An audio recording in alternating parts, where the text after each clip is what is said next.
right? Fire Force sucks. Yeah, like, I really hope that AMN Anime doesn't watch this at all in retrospect. Yeah. June Hopefully he doesn't. 23, 2021. Oh. Man, I love him in those group chats. I know. It's so funny. Well, all T needs to do is just read what we recommend her. Sweet Tea just needs to watch, like, JoJo, everything. And then that's it. See how many stories she needs to read. Yes and no. But hello, everybody! It's been a while.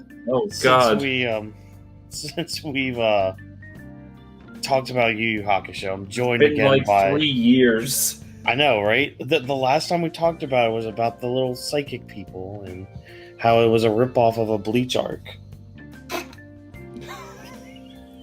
Wait, no, Yu Yu Hakusho did it first, so technically Bleach was the ripoff. Yeah, the Bleach ripoff. Yeah, but no. It's not how time works. It's not how the timeline, the sacred... You know what? If you keep deviating like this, you're going to be a variant and you're going to be melted by the Loki police. Yeah. Oh, shoot. Not to date this episode, but episode 3 just came out for that. Yes. I did not see it because I don't want to. Oh my gosh. But hello, everybody. Yes, we are talking about Yu Yu Hakusho yet again, and we're talking about an arc that is quite good. You know, a lot of people seem to like this arc. We're, of course, talking about the Chapter Black arc. Yeah, and I'm joined. Oh yes, go on. Joined by good old TrevorTiger, who is the number 2 Yu Yu Hakusho fan. Who's number 1? Super Eye Patch Wolf.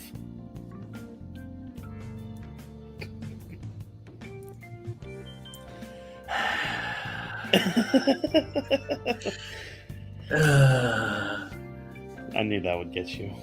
I would like to debate that. I feel like that's something that can be argued quite heavily for in my case, and that's not out of bias. True.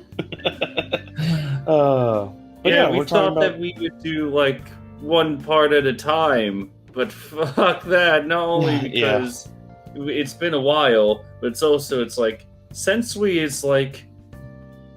Do you guys ever go on that one perfect date and whenever you try to think back on it, you try to pick like, oh, my favorite moment was this with you. Oh, but I can't pick a moment because it was all so good. That's Chapter Black, and I'm going to unleash a spicy hot take. Well, it's not really going to be a hot take to anyone that has seen the whole series, but it's a hot take to a lot of the normies that only know the Dark Tournament. Chapter Black is better than the Dark Tournament. I'm sorry. Yeah. Like, and I mean, in the realm of Yu Yu Hakusho, that's not a bad thing to say, because literally, the way I picture it is it's a couple, like, decimal points better than the Dark Tournament.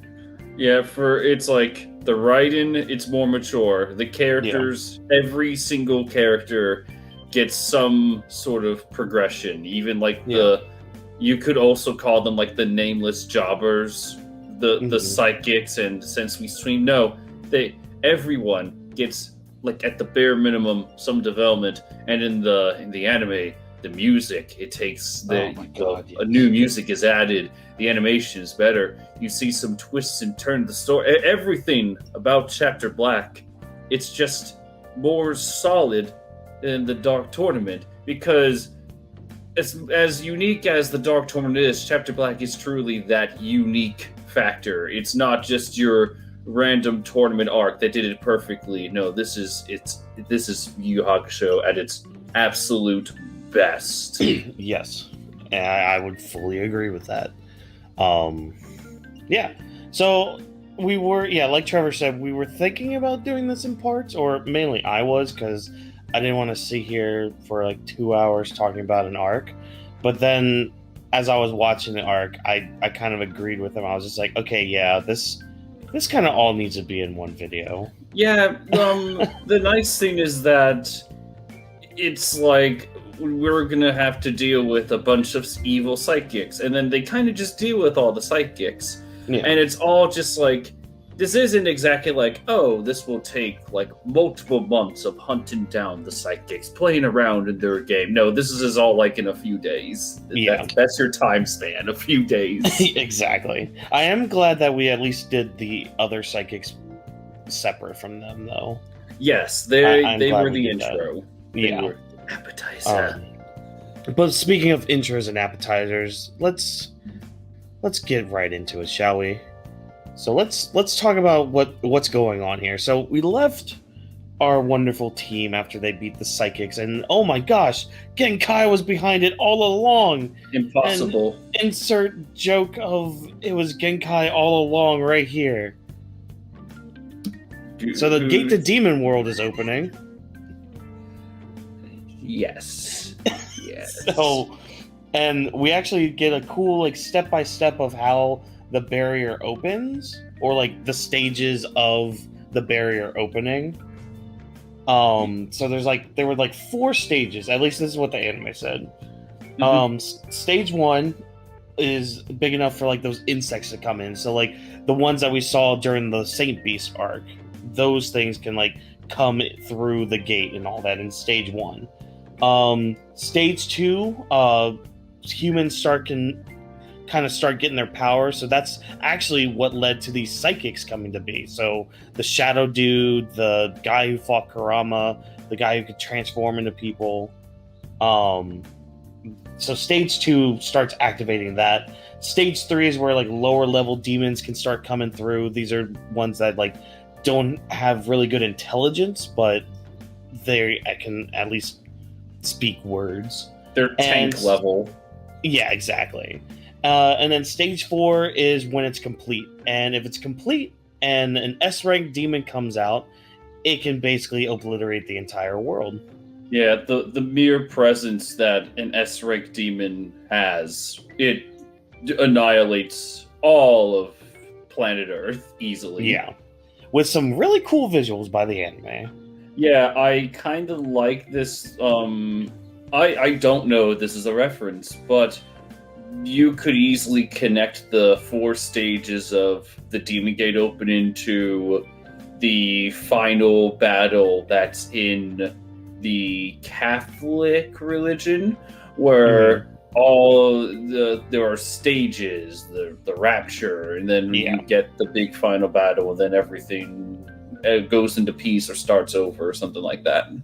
So it's like you kind of get a little like you get a little biblical. This is a biblical thread. Demons are going to destroy the entire Earth if that portal opens up. And you may be wondering, why is Trevor suddenly being biblical and not being in a joking fashion? Well, I mean, it's not like someone goes through a second coming in this arc at all. It's lies. No, not at all. Nonsense. Not like many people go through a second coming in this arc. But yeah, and I think so. We talked about rankings of demons, and I'm sure you're sitting there wondering, oh, we've never really heard of that before, blah, blah, blah. Well, just to kind of put into perspective these S-rank demons, do you guys remember good old younger Toguro? You know, the one that Yusuke had such a hard time to beat during the Dark Tournament? He was going to be the strongest all throughout the Dark Tournament. Togoro's one wish, and he constantly stated that he was the strongest demon out there, the absolute pinnacle strongest. Even in episode 66, you hear that girl, like Kuwabara's assistant, be like, he was made the strongest demon possible. And what I like about the wording of that is like, I want to be the strongest demon possible, or the strongest demon as much as the power the tournament committee can allow it.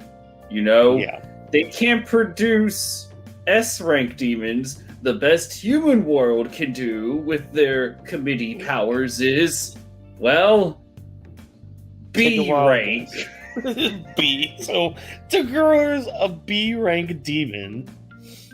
There's 2 more ranks above him. Yeah, like, in this... What I love is just the fact that Yusuke is just sent into a sheer shock. It's like, you've got to be kidding me. There's no way. Toguro was a B. Yep. And we'll get into Yusuke's little breakdown later on about strong opponents. But we also kind of get a gauge of where our heroes are at. So, correct me if I'm wrong, because they're talking to Koenma at this point, like through a TV monitor, about all this. But he says that Hiei's a mid B at the time. I don't remember if it was like English dub exclusive. Okay. But the hierarchy was like at the top was Yusuke and Toguro. They're like the higher B class. At Hiei strongest, that was B minus, or maybe it was just B. I don't remember. It has been like you. It's been a little bit since I've seen the episode we're talking about in particular. Kurama, the fun fact is that Kurama himself isn't really B class, but Yoko Kurama, he easily closes the gap between everyone. And Kuwabara is an E tier with the Holy Omega Gun Super Sword S+ tier weapon that we'll talk about later. But he's E class. Yes, we will. But yeah, and I think the last thing I want to mention about this is just the fact that, and as we continue, we'll make mention of the time limit that they have. So at this point in the beginning of the arc, they are in stage 2, and they have about 3 weeks until stage 4. For now. Keywords for now, because that changes almost every episode. Yeah.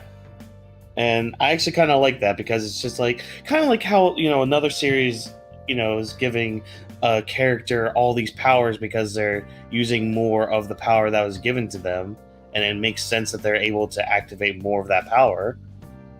Yeah, it kind of makes sense that, the more a gate opens, the quicker it might be. Yeah, it's also nice. It's such a nice change of pace where it's like, you have 3 weeks to stop this, and then the plot will be resolved in 3 weeks, 23 hours, and 59 minutes. Yeah.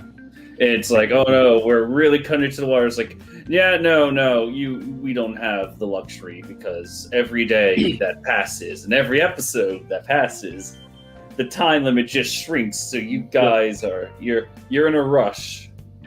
Yes. But we move on from there. So our group now has to discover who's behind this. What are they after? Why are they doing this? All that stuff. So we run into our first quote-unquote bad psychic, the Reader.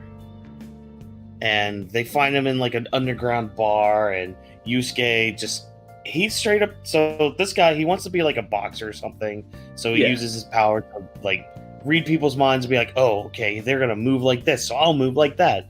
And Yusuke beats him just by telling him what he's going to do, and then he does exactly what he's going to do, and yeah.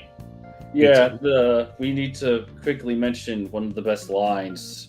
It's just like, everyone realizes that when an arc is over and they move on to the next one, there's some guy with some power that may seem formidable, and there's always that question in the back of your head. It's like, well, he's no match, because the main character here, he did this. He was able to achieve this feat in the last arc. There's no way he should go down this easily. So with this moment, with this mind reader, it's like, oh my god, he can read Yusuke's every move. Oh no. And then Genkai is like, everyone just shut the fuck up. He's the winner of the Dark Tournament. Don't underestimate him. He won the Dark Tournament. Yeah. There's no fucking chance that this delinquent is going to get any blows in. There's no fucking way. So I love that detail. Yeah. Yeah, same here. But they use this guy to try to track down who it is, and guess who they end up finding? It's Sensui. Yeah. He's just right there. He's just like, oh, hello there. And then the reader gets sniped. Keyword sniped. And that's pretty much it with this guy. I mean, they rush him to the hospital, and that's when we get to that part. Ooh. Yes, and there is a little bit of a critique with this whole arc as a whole. But I want to wait till we go through the psychics first. Yeah, because that's kind of how I'm structuring this. So we're like going through each psychic. So this guy kind of shows up to die. Yeah, he just shows up to be like, okay, there he is. Bam, dead. Okay. I do like his motivation is join us, or we'll beat the crap out of you. Oh, so it's the right thing to do. Just try to find like some guy with dark, impure thoughts, whatever. And everyone in the audience just like, there's no way that anyone would fall for that, except our main villain, is so hell-bent on extinction that when the mind reader just picks up a trace of it, all he hears is like everyone else is silent compared to the angry wails that this psychopath is screaming in his head. And it's like, we're gonna kill them all. And it's just too much for the mind reader. And boom, bam, since we knew that that Yusuke and his team would be in the city, so he just planted a little welcoming committee, regardless if they had a mind reader or not. Exactly. So it all according to plan, as Aizen would say. Yeah, and it wasn't even like exactly like even if he didn't have the mind reader, Sensui would still be thinking those exact same thoughts. There was nothing out of character. It's fucking great. Yep. But now we move on to I don't know about you, but my personal favorite. Is it the favorite because of his character, or is he your favorite because of how he gets the shit kicked out of him? He's my favorite because of what it means for Yusuke's character. Oh, yes. So let's paint the picture here, shall we? So we take our little reader to the hospital, and so through the reader we get the names of the psychics that are like part of the group. So we have the doctor, we have Seaman, we have Sniper, Game Master, Gourmet, Gatekeeper, and Fallen Angel? Black Angel. Black Angel. Yeah, sorry. So we at least know the code names of the people that we're looking for, and it kind of ties into their powers too. And it also leads to a brilliant twist that's going to be revealed later on. Oh yes.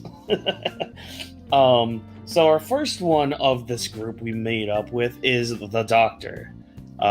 This guy's a piece of shit. I mean, sorry, I was singing the Doctor Who theme. I know. I was just like, all right, carry on, Alonzi. Alonzi. Oh man, but so his territory is like the whole hospital. Yes, and he has a bunch of bugs around, and he's murdering people with either the bugs or slicing them in half.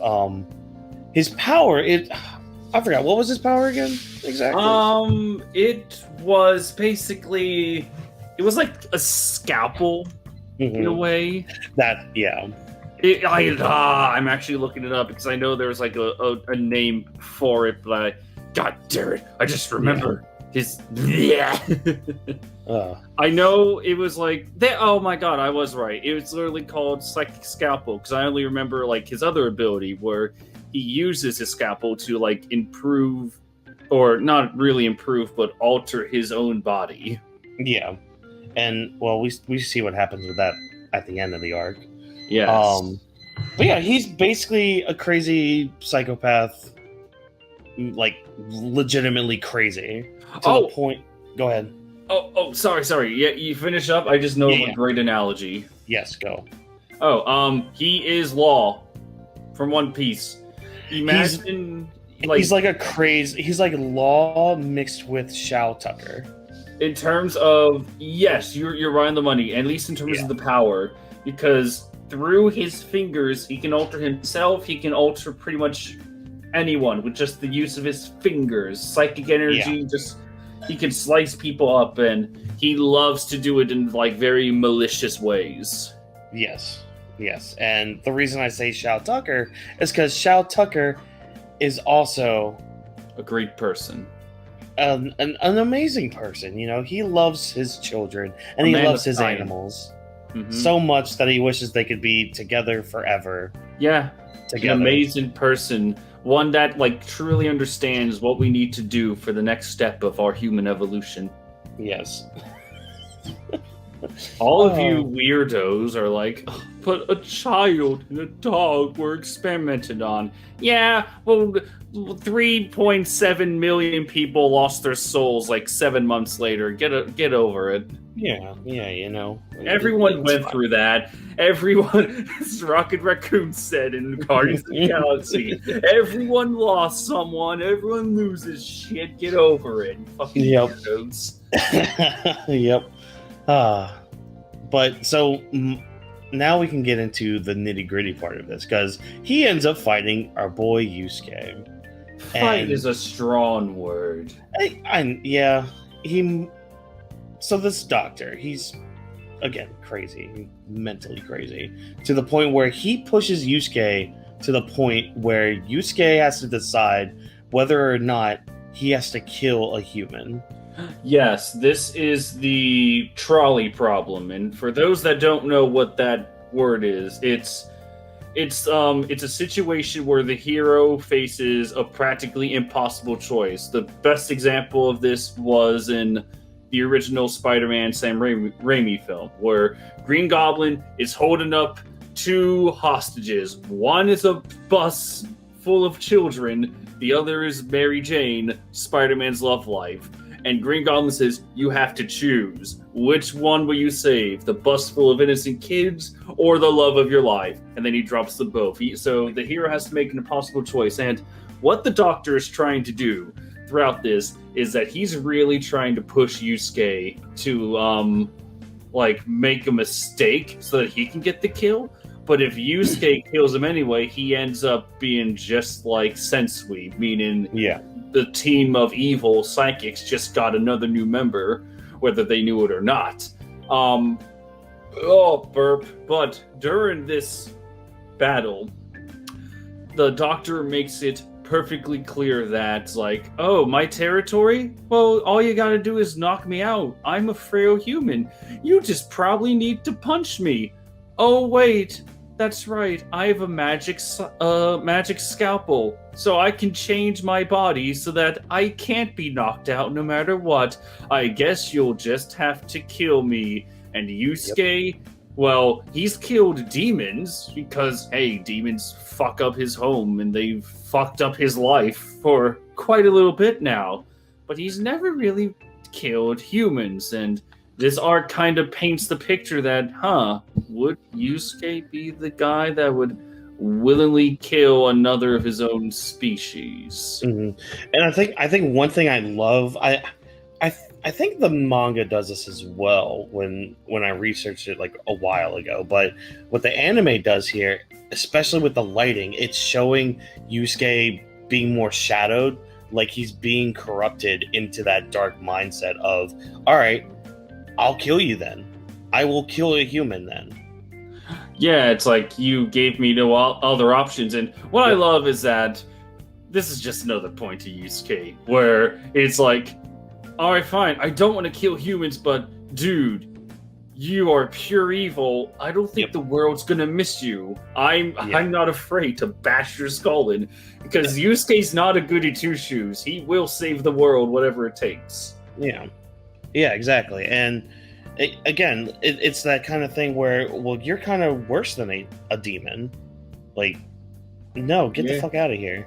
No stupid talk, no jutsu, no, oh, you're just like me bullshit. No. This is straight up realism. Yeah. So they have a fight, and Yusuke, in a way, kills him, but in probably also one of my favorite moments of this arc, Genkai just comes by and revives the Doctor. Yes. And saying that we don't need like something like you don't need that burden on you. Yeah. Something like that. Just another great, and we'll have another good Genkai moment later on, but just such a good moment. Just like he did what he had to do, but I can't even put it into correct wording how I feel about it. He made all the right choices, and even though that he would have been still way down because this is still his first kill, Genkai came along and she kind of did what she did with Yusuke a while back, just give a little bit of her life energy. But except for power up, it's just kind of to make sure the guy can still breathe. Which, by the way, I don't know if you picked up on this, but this is a brilliant callback to what Toguro said during his last meeting with Genkai before going to Purgatory. Do you remember what he mentioned? No, I don't recall. So, Toguro mentioned that Yusuke still has a lot to learn, and Genkai, Yusuke still needs Genkai to make sure that he's steered in the right direction and doesn't become, anything like what Toguro became. Yeah. How interesting.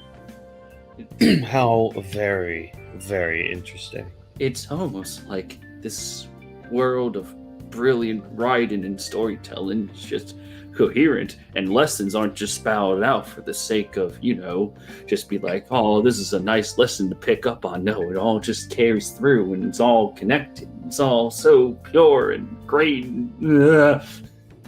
Is it? Yes! That's what I'm talking about. Is it? Yes. Do you have anything to add about the doctor part? I mean, we could talk about the other people in there, but this is mainly to deal with like Yusuke and the doctor.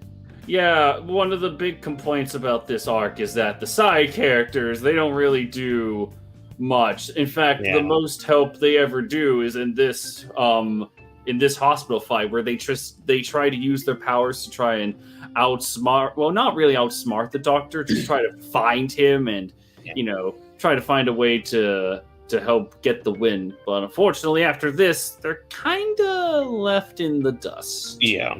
I think the MVP of that part of it with like the side characters would be the guy with the shadow powers, because he gets stabbed, but he uses his blood to write the name of the doctor, because at this point, nobody knows who the doctor is. And then, except for the shadow guy. And when he's lying down there bleeding out, he uses his shadow to write the name of the doctor to be like, wait, what's that guy's name? Who is that? And then all the other doctors look at this guy. They're just like, you? And then he kills them all. Yeah. So he's the MVP of the side characters for this part. But you know what else is, a good counterpart? Oh, should we mention why the doctor was so fucking crazy to begin with? Because this kind of dives into why everyone is kind of crazy on Sensui's side. Or are we saving that for later? We could save that for soon. Very well, then. Because, we'll talk about... we're talking about when a certain ruler comes in to discuss everything. Kind of. Good. Excellent. Proceed. But yeah, how about that good old Seaman? Anyway, who's next? What? You don't like Seaman? Okay.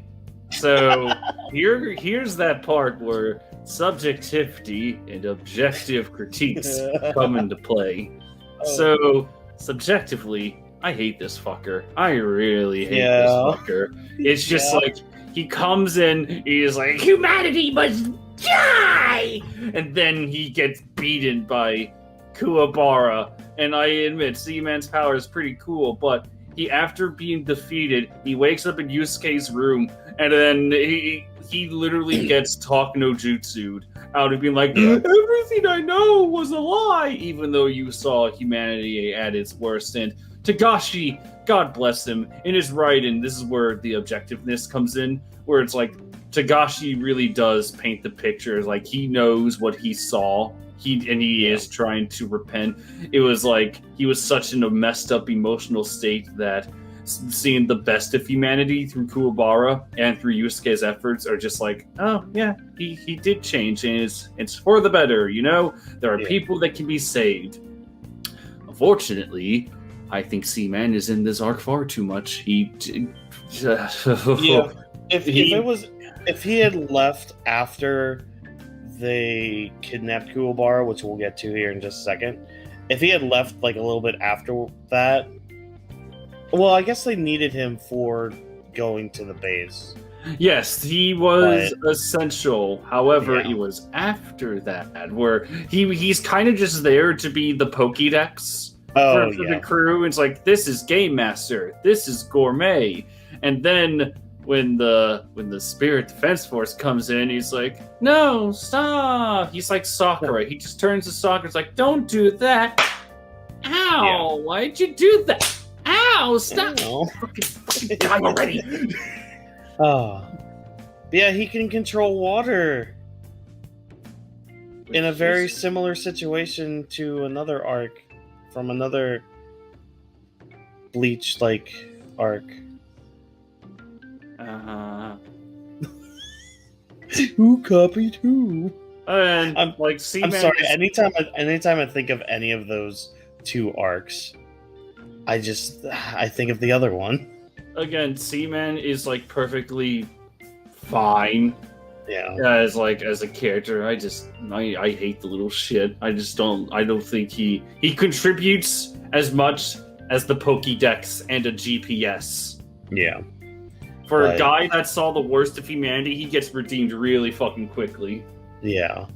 However, that's not the only part we have to talk about Seaman's part.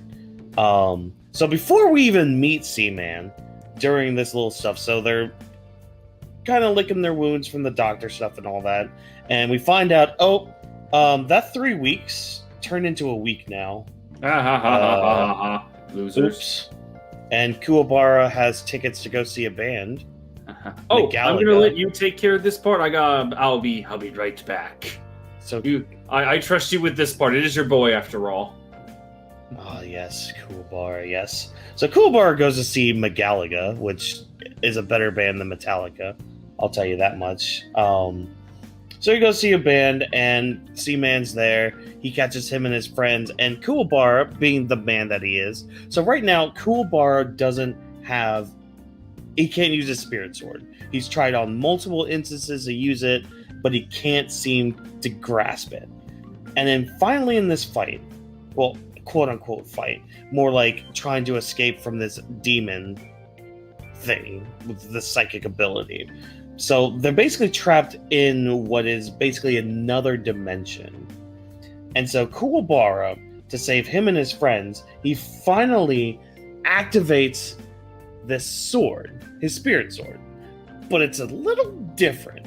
It's a little more formed, if you will. It's a little more colorful. And when Kuwabara swipes that thing, it seems to open up a dimensional rift and cut through dimensions, and they get out of the sea monster and punch Seaman in the face. And that's basically it. I love this part. Mainly because of Kuwabara, because he finally gets that big power up that I've been waiting for. Because we saw him using the trial sword in the finals of the Dark Tournament, which is great. That was awesome. But then it just disappears, or I think it breaks, or I forgot what happened. My apologies. But he doesn't have anything else, nor can he activate his spirit sword until this moment. And he gets this massive power up where he can cut through dimensions, and apparently he's somebody that Sensui's been looking for? Okay. Alright. Cool. Neat. Excellent. Yeah, this part was great. I loved every single bit of this part because it shows more of Kuwabara's character, and we'll see more of Kuwabara's character later on because Kuwabara is one of the best characters in the series. But that's just my opinion, my good old humble opinion, if you will. And then this is where we find out more about why Seaman and why these psychics are crazed and why they just want humanity to die. And it's not just the fact of, oh, well, Seaman was bullied or nobody understood the Doctor. Oh, no. Oh, no. Oh, no, no, no, no, no. There's a thing, a VHS tape, if you will, called Chapter Black. Oh, look, the name of the arc. Who the fuck it? And we find out that Chapter Black is a recording of all of the worst things that humanity has done. It's a tape recording that Spirit World has of all of this stuff. Why Spirit World has this? I don't fucking know. I don't fucking care. Maybe Trevor knows with his manga knowledge or tisms. But yeah, we find out that this is why the psychics are so crazed, because they all were shown this video by Sensui, who has the video. So they all have their own ways of wanting to either atone for that. So I believe that was what Seaman's was. He wanted to atone for the crimes of humanity and say, oh, well, we should not be alive because we are inherently evil. It's that whole philosophical talk about, oh, are humans inherently good or evil? Oh, excuse me. That's basically what this arc is. It's that discussion topic. And he sees the good in humanity through Yusuke and Kuwabara's actions. And he sees the worst in humanity from Chapter Black. And fun fact, Chapter Black is also something that our little boy Hiei is after, because it would give him the best evidence for what he wants to do against humans, and to give him a reason to kill all humans. We're still on Seaman? Oh, I was mainly talking about Kuwabara. Oh, okay, sweet. I was actually talking about Chapter Black, because this is where we find out exactly why these psychics are the way they are. Because of good old Chapter Black. Yes. All because Seaman is basically a dump of information. Yep. But we also get more information. Yeah, exactly. So while Seaman is dumping the information to them, they also talk to Koenma, because apparently he knows a little more than he's letting on. Actually, well, before we get into the conversation, we do have to talk about the funniest moment. Which one?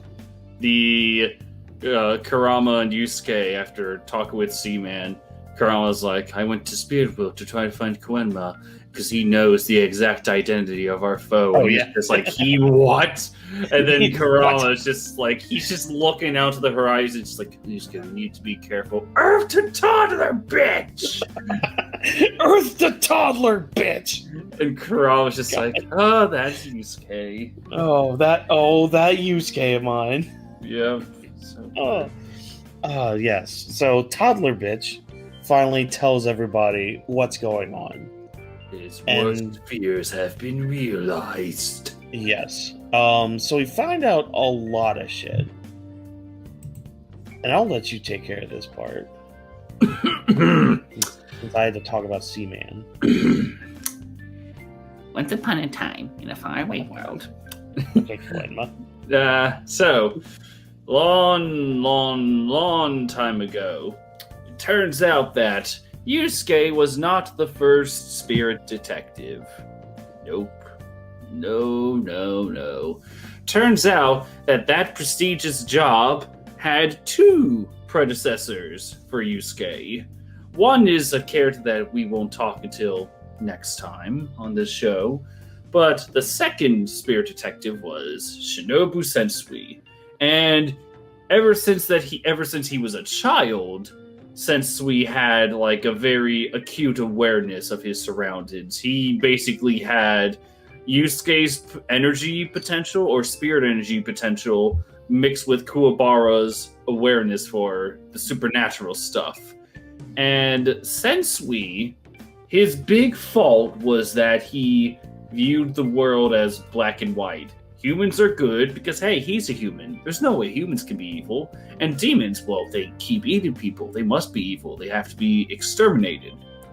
So, Sensui, he grows up to be the next spirit detective. His cases are flawless. Easily kills any demons that, try to have their way with humans. And I should mention that because of his acute awareness, Sensui became a target for demons. So ever since he was a kid, he pretty much had to learn how to defend himself at age 8, age 9, whatever.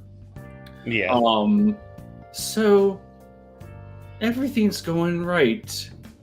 And even Koenma says that Sensui was the most talented. He was, my God, he was the top notch. He was the top gun. But then he met a certain demon called Itsuki. And, well, Itsuki didn't stand a chance. He got fucking washed. That gay loser he is. Poor guy. Nah, I'm kidding. I like Itsuki. And Itsuki, before Sensui is like, do you have any final words, demon? It's like, please don't kill me. At least wait till tomorrow. It's like, why is that? Well, my favorite show, the final episode of my favorite show is coming on the next night, and I really want to see how it ends. And Sensui, he kind of just laughs. And that's all he could really do. It's the first time that he met a demon that, A, didn't want to kill him. Sensui was the one that attacked in the first place. He was just used to killing demons. And 2, it's like, a demon that's kind-hearted, one that is nice in nature. This doesn't destroy his worldview, though, because, well, if I was faced with the situation, it'd be like, oh yeah, there's an exception to every rule. Maybe Itsuki was the one nice demon. Yeah, this was the little drop of what's about to happen.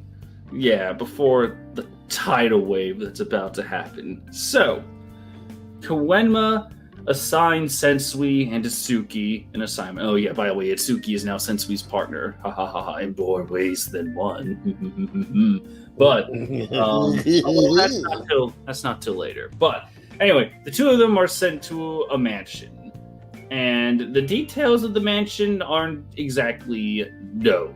They're just, hey, stop this traffic activity in this mansion. Well, we kind of know a little bit about the people of the mansion. Oh, yes, I'm getting to that. Oh, it's almost like everything ties together. Yes, so they break into the mansion, and Sensui's entire viewpoint shatters in a single moment, because he was expecting humans to be tortured and horrifically massacred by demons. It was the other way around. All he found were demons being torn apart, tortured for just the sport of it, just for they were literally being tortured, castrated, and ripped apart just so that humans could get a little laugh. And who are these humans? Why, it's the good old organization that, wouldn't you know it, good old Scarface was a part of. Sakio himself was a member of this organization. The same one that Terukide was part of, the same one that the Black Club. I think that Black Club. Yeah, Black Club. They were behind this demon torture party, and Sensui was like, oh shit. And he had a psychotic episode by slaughtering every single human except for, of course, Sakio, because he managed to get away, that cool juicy cucumber he is.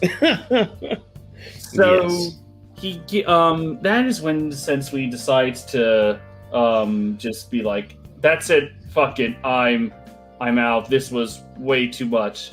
And wouldn't you know it, sooner than later, the chapter black tape goes missing, and, well, that was all the ammo sense we needed. The humans were the evil ones, and the demons were just, like, doing their thing. They are animals just trying to live life, and humans were the ones that are the true evil. They are the persecutors. They take animals like demons and just torture them for their own amusement. At least demons are just doing it to stay alive. Humans are doing it for the fun of it. So. And I think my favorite quote from this, I won't quote. Sorry. My favorite quote from this is from Koenma, who basically says, he says something along the lines of, Sensui experienced something he never thought he would, the gray area. Yes. Yeah, and that's ultimately, like what you were saying, destroyed his entire thought process of the world. Oh, god damn it. Hey, can you keep going? I'm getting another phone call. God damn it. I swear this is the last time. No. Yeah, too late. So moving on from that. So yeah, our heroes now know of why this group is doing it, who this group is, and guess what? He arrives, and they kidnap Kuwabara. Now, this is actually our first round of Yusuke versus Sensui. And it's actually really kind of cool, actually, because you get a taste of Sensui's power. He's like this ultimate martial artist, using kicks, and instead of like a spirit gun, he uses this orb that he just kicks at people. So they come and arrive, and they kidnap Kuwabara because he's the one that they're after, since he unlocked his power and can now slice through dimensions. Apparently, this is who they needed for the completion of the tunnel, which, fun fact, I think when Sensui arrives here, and Trevor can correct me if I'm wrong, I think Sensui mentions that there's now 3 days until the gate opens.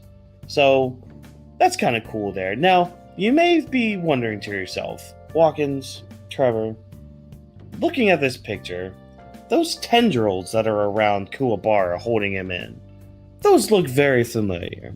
Well, we kind of forgot to mention something at the beginning of this video, and at the beginning of this arc. So we see a shadowy figure on the same island as the Dark Tournament, and we see that good old Elder Toguro is actually still alive. And he's taken in by Sensui. Sensui's the one that picked him up. So if you recall that from the last video, yeah, that's who picked up Elder Toguro. And we see later on that he's like in this tank, he's ready for revenge and all that stuff, but he's gonna have to wait on revenge because that might not happen. The psychic gourmet ended up eating Elder Toguro.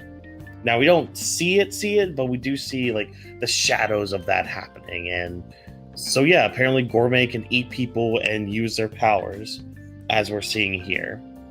And yeah, Yusuke chases after them, and I don't know, maybe Trevor has more to add when he comes in, but who knows?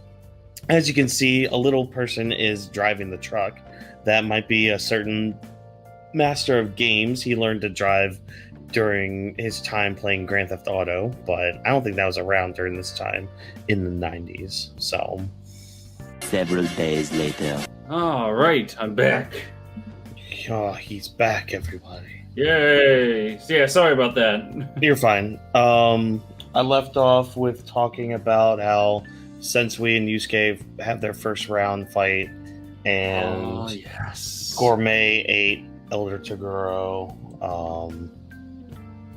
What else? Yes, yeah. Oh, we never really talked about that. The Yeah. Elder Toguro. But I guess we could say that for the what happens later.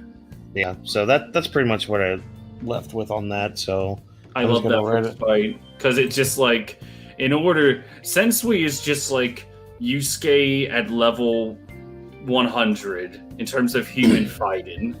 Yeah.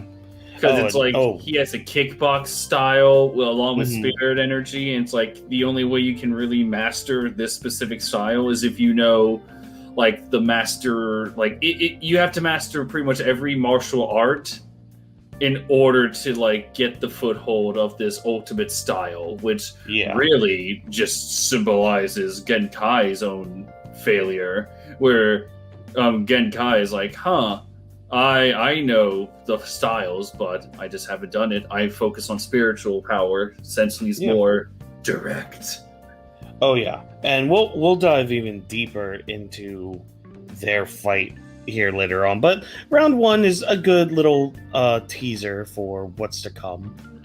God,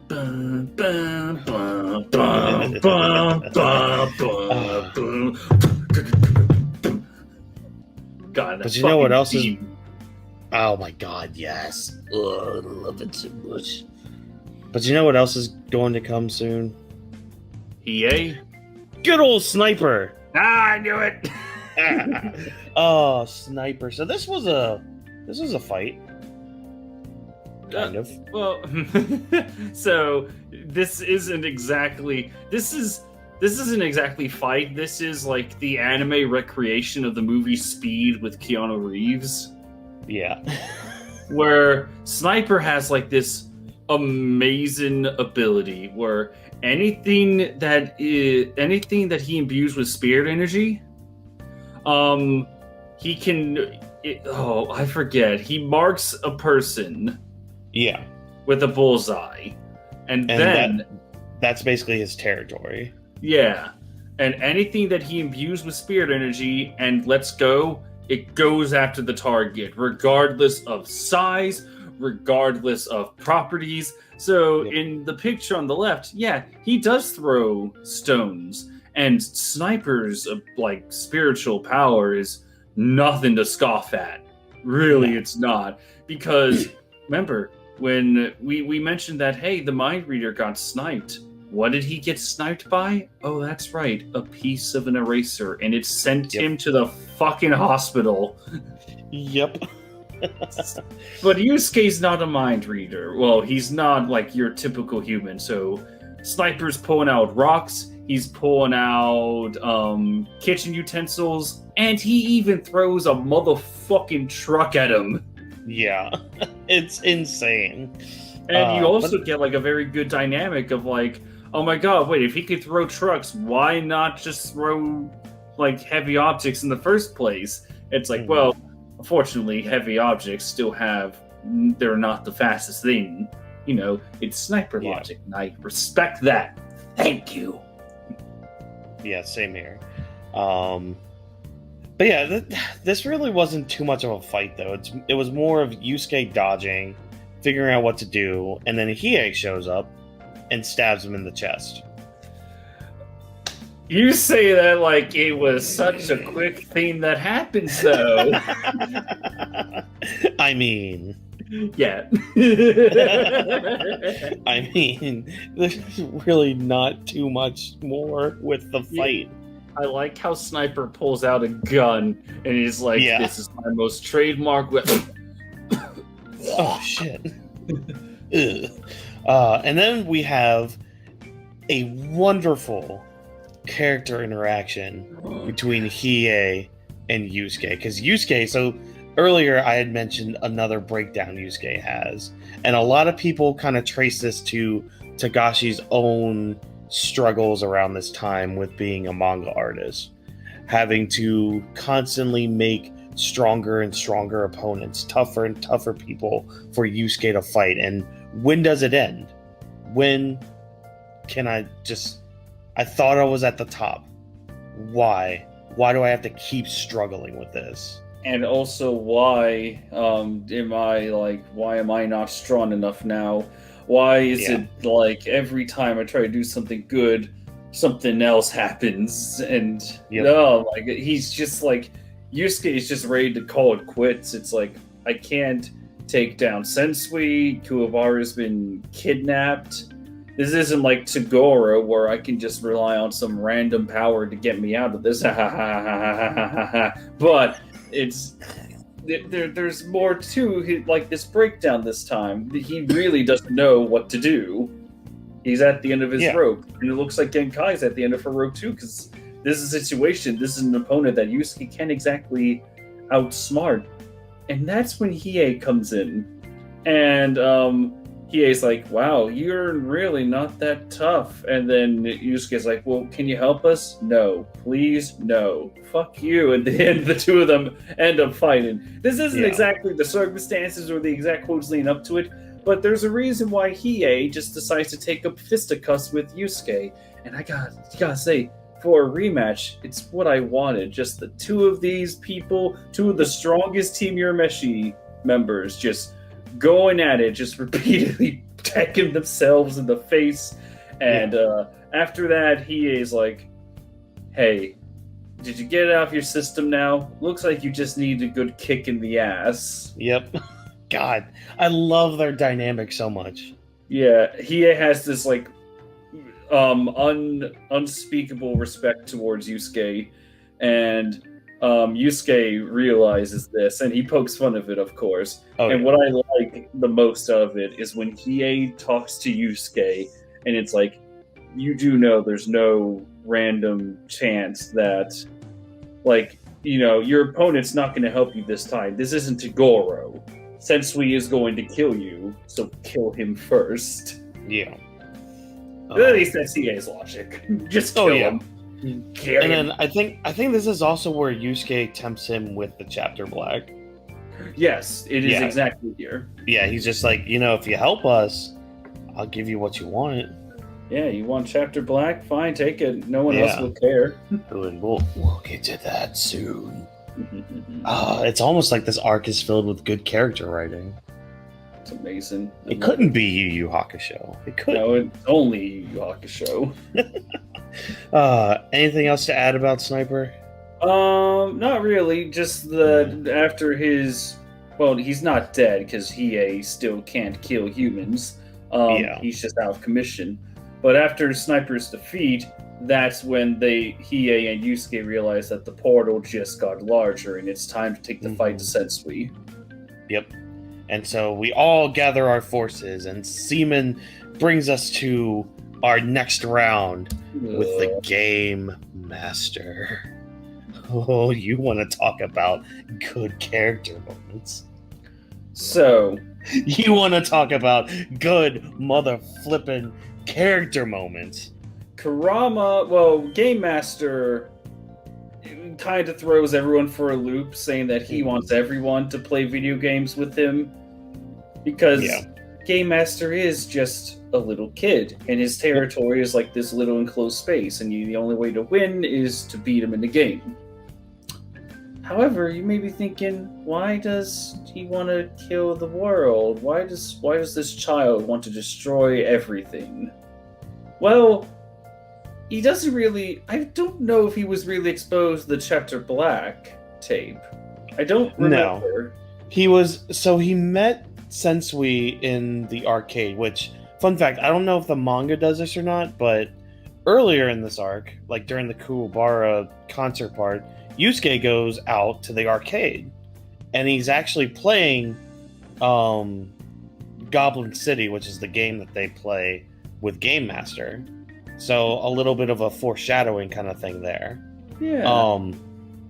But we see in a flashback where Game Master met Sensui, and like you kind of sense that Sensui's like manipulating him a little bit. Yeah. Saying, oh, well, nobody really truly understands you, because the kid was all alone. Like, he was bullied. He would go home and his parents weren't home because they were always super busy, so he was always alone, had nobody to hang out with, nobody to be with. Everyone didn't like anyone because of that, but exactly, since we made that step to actually friend him, well, that's in Game Master's mind. Since we needed a he's a psychic. His abilities could be useful. And after meeting with Team Urameshi and seeing what they're all about, he knew exactly what to do with Game Master. Because he knew, Sensui knew, that if he really wants to test how far Team Urameshi is willing to go to save the world, well, you can save the world. You'll have a shot to take me on. All you gotta do is defeat Game Master at his own game. What's the prize? Oh, nothing much. Just if Game Master loses, he dies. So essentially, you kill a child. And oh my god, the episode, the part leading up to that, because you see Game Master just struggling. He's facing Kurama basically in Tetris.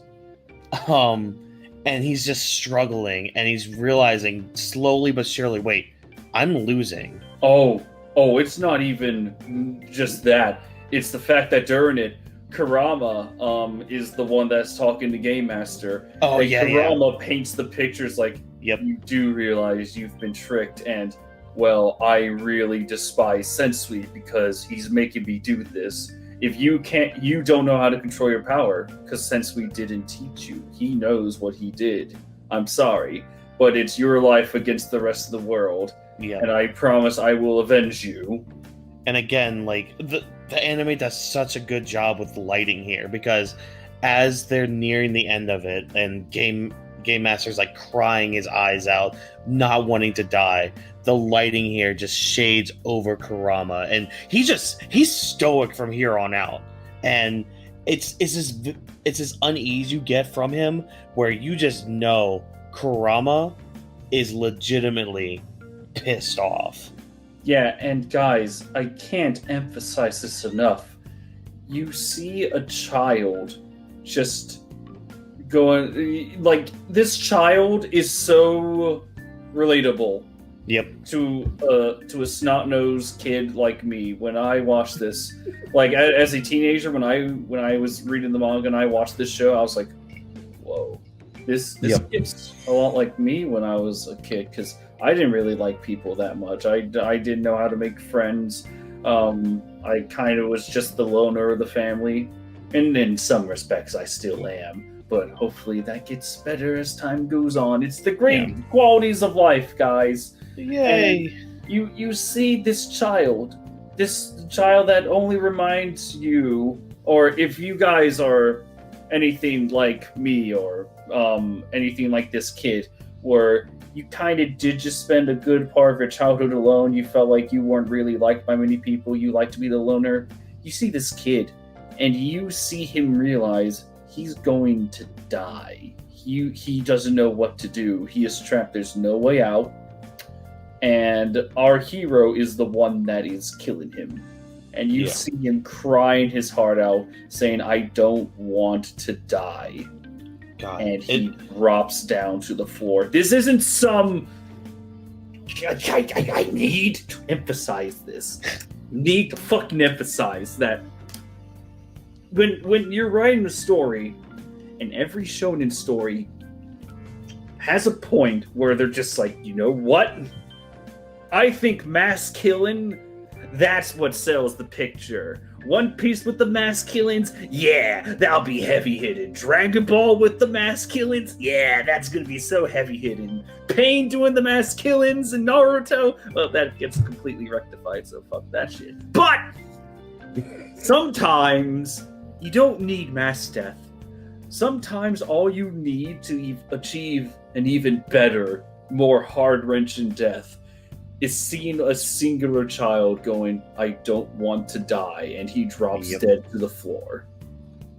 Yep. That shit hits very differently than just seeing the carnage of multiple people. I think, I don't know if you feel the same, but like in superhero movies, like especially the fucking abortions that is Zack Snyder's DC universe movies, just seeing the mass destruction, I'm desensitized, because all I'm seeing is just like, wow, people died. That's cool. Yeah. But then I see this. I see like this actual human being, just like, oh wow, he's gonna die. Oh god, he's not an extra. Yeah, it'd be one thing if we were like seeing like people getting trampled, like. And not to spoil too much from Attack on Titan, but there are actual panels that Isayama uses where he shows Titans stepping on people. Yep. And like that's a lot more powerful than just showing, oh, look at this huge explosion I did in the city. Yeah, the deaths that are personal, the ones that you get to, like, you understand the character. Yeah. Those are the ones that work really well. And yes, again, this just completely fucks up Kurama. He's always been a little bit of a stoic person. Oh, but this pushed it over. Yeah, he turns into one of those people that you don't want to piss off. Like you know those quiet people in your schools or work or anything that you just look over and you're just like, okay, I'm just gonna give this guy like a chocolate bar so the day that he snaps, he doesn't shoot me. Yeah, he doesn't smile anymore, and in fact, for the rest of this arc, you don't see him really smile at all. It's not until the very end. And also around this time, Koenma heads to Earth because he realizes, oh, I need to do some shit, and I'm just gonna go ahead and say it now. Game Master does come back. Well, yes, but it's all part of the plan. Yeah, it's all part of the plan. We'll get to that, but we'll get to that. God, just the level of intellect that Sensui has, and it makes sense. Exactly. Because anyone can pick apart Aizen's plan. It's just like, how can you practically account for all of these details? The nice thing about Sensui, though, is that through Elder Toguro, and through his own studies, and through how he knew Koenma from his time as Spirit Detective, and knowing his team against Team Yermeshi's, he knew exactly in his demented minds how to mess with them and how to make sure that anything that could stop his demon portal, he figured out ways to try and counteract those, and it all worked out well because, again, guys, Sensui is he's a very efficient, very competent, and very powerful villain. Yes. It's to the point where, and I'm glad I don't have a definitive answer on this. Subjectively, I love Sensui more than Toguro, just because of what Sensui does to the main cast, not just Yusuke, but to everyone, and what it stood for in terms of morality. It's not simply good and evil, that kind of stuff. I love Sensui for that, but objectively, I don't know who is the stronger villain, Toguro or Sensui, and that's fine because they're both top tier. They are You're at the top of the craft. They are the villains that I think every fucking manga or anime story should strive to be, to challenge your beliefs like Sensui, or just be as classic as Toguro. It is very hard to pick which one is the better one. And some mangakas now are pretty good at that. Like, they're finding that good balance of, okay, this is going to be the Sensui type character, and this is going to be the Toguro type character. Like, there are some series that are really good with that, and some series that kind of fail at that. Yeah, I stand by my belief, because I have yet to see a character recently like just have the same impact as Sensui or Toguro. Well, I mean, Toguro in terms of impact, it all depends on the age of the product. Like, you got your Toguro, you got your Frieza, it's all about being the classic. Someone like Sensui, it's hard to find someone that has this world-challenging impact. They're the closest people I can think of are Shigaraki. Yep, I was just going to mention Shigaraki. Like, All For One, Doflamingo to a slight extent. Yeah. And maybe Kaido when we get that backstory. It all depends on the backstory. But yeah, a lot of like Toguro and Sensui, I think they are the characters that everyone strives to write for. And like, even for me, as I'm trying to write my own story, like, I look at Sensui and I'm like, I want to make a character that really challenges people like he does. That really understands and really knows how to pick apart the team. Yep. God, I love him. Well, maybe you should talk to a certain demon about loving him. I'll kill him. I'll rip out his throat with my legs, and I'll just make love to Sensui. Fuck you all. Speaking of ripping out throats. Oh, that was a perfect timing. Yes. Okay, so before we get into this quote-unquote fight, a lot of these a lot of these fights aren't really fights in this arc. If you notice, a lot of them have been like one-sided. No, Kuwabara. He's back. So they get to the basement level, and it turns out they only have 30 minutes left until the portal's ready. You're all doomed. And Gourmet is just like, oh, look at me, I'm gonna fight you guys, but oh, it's not actually Gourmet. Guess who's still alive? Mind reader. Yes. In a way, yeah, it's here where Gourmet is like, he's the last vanguard before Sensui. Yep. And everyone in us, the audience, know that, wait, Gourmet's the guy that ate Elder Toguro. This guy is really dangerous, if he can consume Toguro. But the main cast doesn't know that. This is just some guy that can probably eat anything and dish it right back out, or some shit like that. They have no idea what to expect. And Gourmet reviews like, oh hey, that mind reader you guys brought into the fray?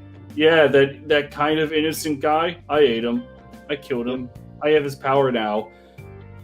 And I kind of wish, this is just another small critique, I wish there was like more of a shock to that, like that was explored a little, because this was just some random guy they brought into the fray and he paid with that for his life.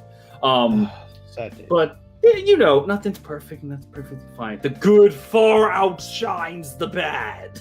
Oh, yes. Oh, yes, it does. So, Kurama steps up to the plate. 2 fights in a row. I haven't seen something like this since the Dark Tournament. And wouldn't you know it, much like the Dark Tournament, it's one of Kurama's most shining moments of greatness, where Kurama, he looks at Gourmet and it's like, you're not fooling anyone. Still pissed off, by the way. Yeah, he's still livid. It's like, you can't fool us. I can smell you, Toguro.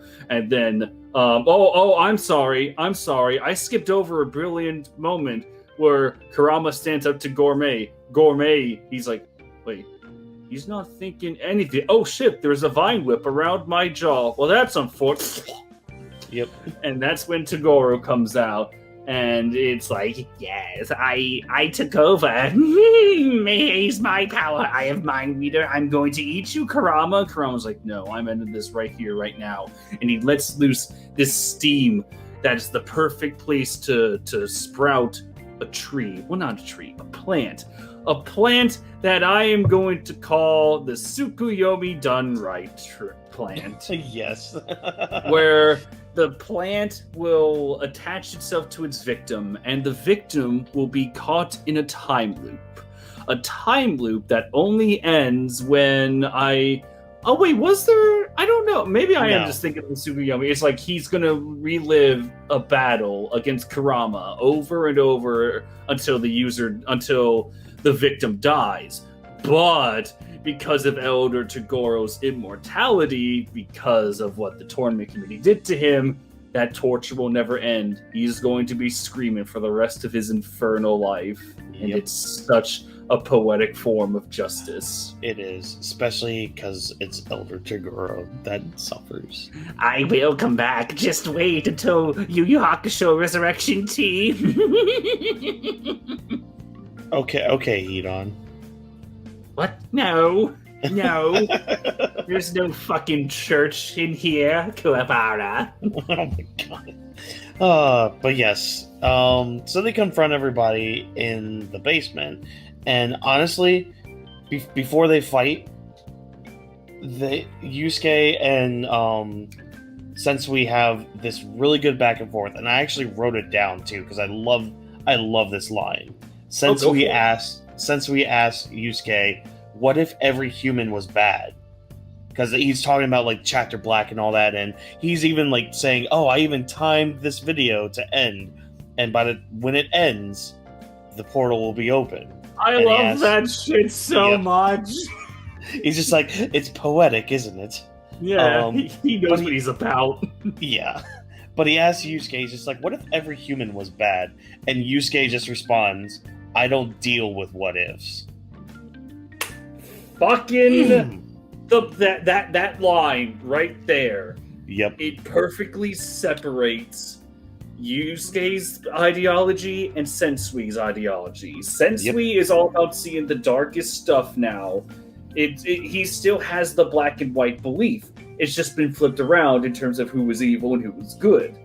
And he can only see the worst of the other side. And so it's like, what if I do this? What if this happens? What if all humans are bad? Just trying to make excuses to kill everyone. Yusuke doesn't deal with the what ifs. He is a guy that sees what's in front of him and deals with it that way. He's a here and now person. That is who he has always been, and that is why, until I doubt someone's going to top him, but that's why he is one of, if not the absolute best written shonen character, or shonen hero, I should say. It's you guys. I don't think I'm going to get much whiplash on this one, but I think you and I can be in complete agreement, Whawkins, that there really isn't a hero that is like written so amazingly as Yusuke motherfucking Urameshi. Some have come close. Close, but that's not quite close enough. Yeah. Yeah, I don't really have much more to add on that. Yeah, my bias is coming through. I just fucking shit. Good. I want your bias to show. But before we get to this fight, Gatekeeper, or also known as Atsuki, right? Hey man, I mean, yes, Atsuki. Yeah. He traps all of our other heroes in his own little, like, dimension demon. It's like a wall demon or something. It's a giant shadow face that eats them. And so he's just in there with them, and he basically info dumps more shit. Being like, telling his story with Sensui and all that, and I mean, we'll get into more of it because, I mean, round 2 is here upon us. Good old round 2. Now, one thing to note too with this, Sensui mentions to Yusuke that Yusuke is stronger than him. In terms of physical strength alone, Yusuke is stronger. But Sensui is still better because of his experience, and he schools Yusuke throughout most of this. Yeah, like, this is quite literally what happens when the upper B class tries to go up against a borderline S class. Yeah. This Sensui, his, like, you guys have to, again, I fucking love this kind of writing, where it's like, Yusuke, he is extremely tough, physically strong because of all that training he did with Genkai and all that, bringing spiritual energy into his battles. That's great. He's still 17. Yep. And he hasn't been fighting demons nearly as long as Sensui. Yeah. He has not had to deal with a target on his back. And the only time he did, it was literally a few months ago for him. Yeah. He's out of his depth. Literally, he's only been doing this a little over a year. But Yusuke doesn't go down so easily. True, this fight could be called, like, the Luffy versus Katakuri, or the Ichigo versus Ulquiorra, where it's like, they're putting up the best fight they could possibly do. But, they're outclassed. I will give major props to Yusuke on this one, because Sensui is expecting, like, an honorable fight between two seasoned spirit detectives. Like, he's trying to make this whole battle like this giant, dramatic, operatic finish of humanity. And then Yusuke's like, oh, by the way, do you know how to fight on a street? What? Yeah. Shoe! What the fuck you find me with your shoe? Ow! Yeah, he throws his shoe. He, in a brilliant way, like, he jumps into the pool and he, like, takes his shirt off and uses it as a whip to, like, whip Sensui's arm and just wail on him through that. Yes, and the beatdowns are glorious. Whenever Yusuke gets, like, a beatdown in, it's glorious. You kind of figure it doesn't do much damage because Sensui is just that hardened. And he has plenty of surprises that we will delve into. But just, Yusuke is a brilliant fighter. Much like his successors in the world of manga and anime. Brilliant fighter, but he is so heavily outclassed, and I love how the realistic take on the battle this has. It's like, yeah, Sensui is in a whole other league. And one of the main reasons he gets the leg up on so many occasions is Sensui and Yusuke, at the core, are humans with spirit energy. Sensui has reached the top, and he knows how Yusuke is going to fight without the street smarts. Yeah. Now, unfortunately, there's one thing about this fight, though. It's not necessarily one-on-one. It's more like it's 1-on-7. Yeah, and this is where one of my favorite plot twists, just one of my favorite plot twists in general. Like, I wish I took a picture of my jaw hidden the fucking molten core of our planet when I read this the first time. I was like, oh man, he has multiple personalities. What? Yeah, it turns out that Sensui, to deal with the constant trauma of what he dealt with, he made multiple personalities. Yep. Here's the catch, though. If we flash back, and there's even a line in the manga, and I think Kurama says this in the anime too, where if you remember back, when the mind reader is going through Sensui's mind, he hears we will dig 7 graves, and when the mind reader provides the 7 titles, Doctor, Game Master, so on and so forth, everyone just gets the assumption that, okay, these 7 people, they are our opponents, they are the obstacles, we're gonna have to do this, we're gonna take them down to win the day. Black Angel's the top. No. Nope. No. No. Nope. It turns out those guys, everyone, except for Itsuki, of course, they were just chess pieces, because the 7 graves, the true 7, it's Sensui and his other personalities. Yep. And I just love the concept of, and Atsuki says this, he's like, Sensui is inherently a good person. He created these multiple personalities to continue to make himself pure. Yeah. So basically given reasoning to doing bad shit. So like there's this trigger happy guy that Yusuke ends up fighting. Kazuya, that's his name. Kazuya, yeah.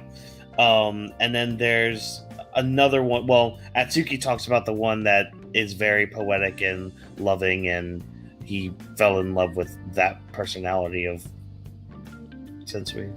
Yes, and I actually do have the list of other good. personalities. Excellent. So would you like me to just go through them? Yes, please. All right. I want to know. Yeah, I want to save the true Sensui for last. Oh wait, maybe 1, 2, 3, 4, 5, 6.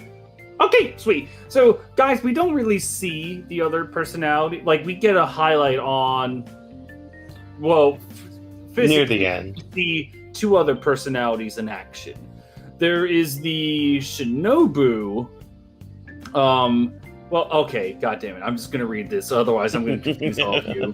So the personality that we have been seeing for most of the saga his name is Minoru. He is the manipulator, imagine that. Yeah.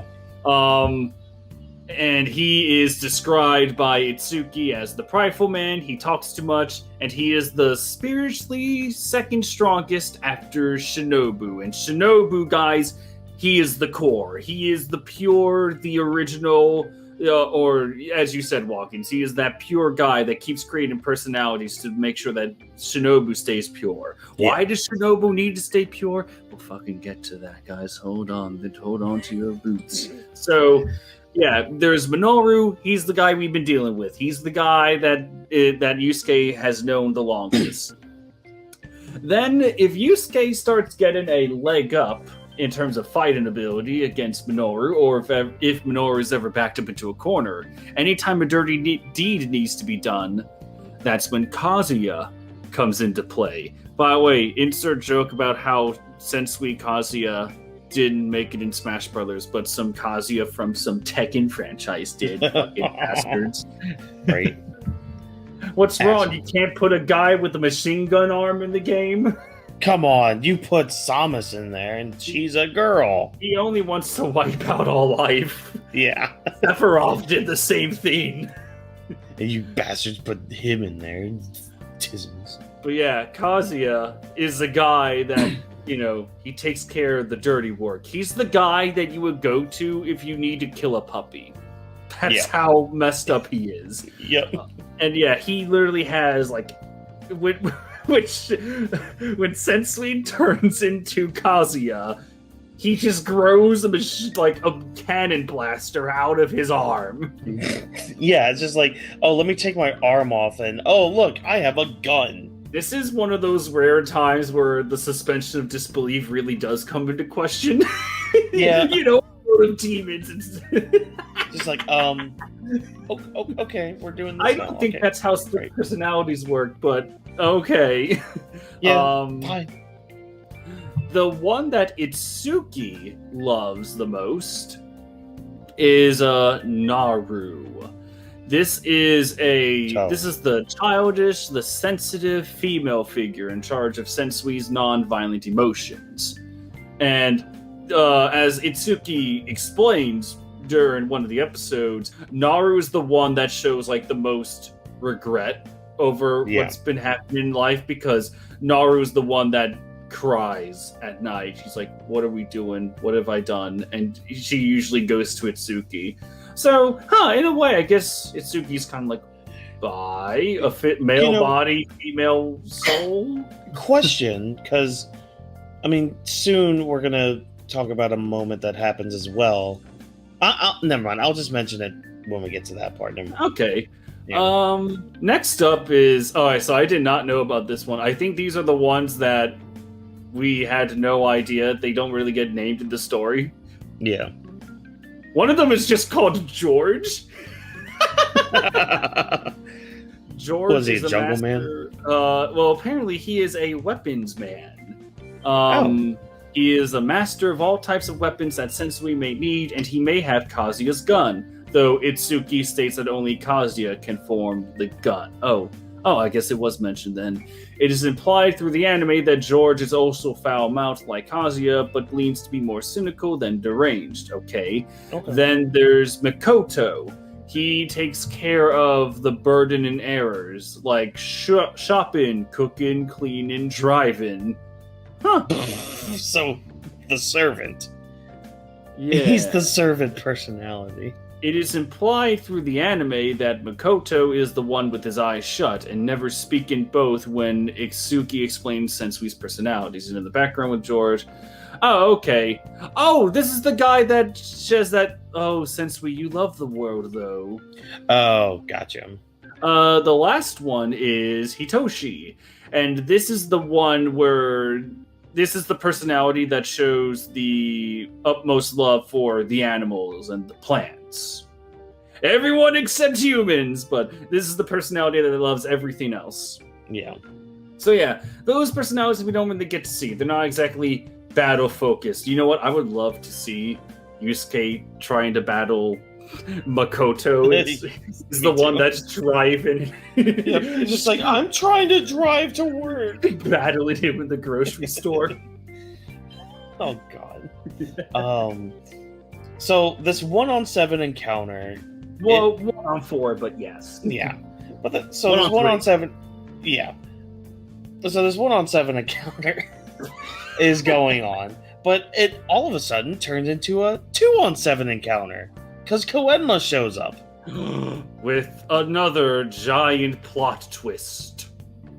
So he shows up and he's like, alright everybody, I got permission to not have my pacifier. What? The pacifier was important?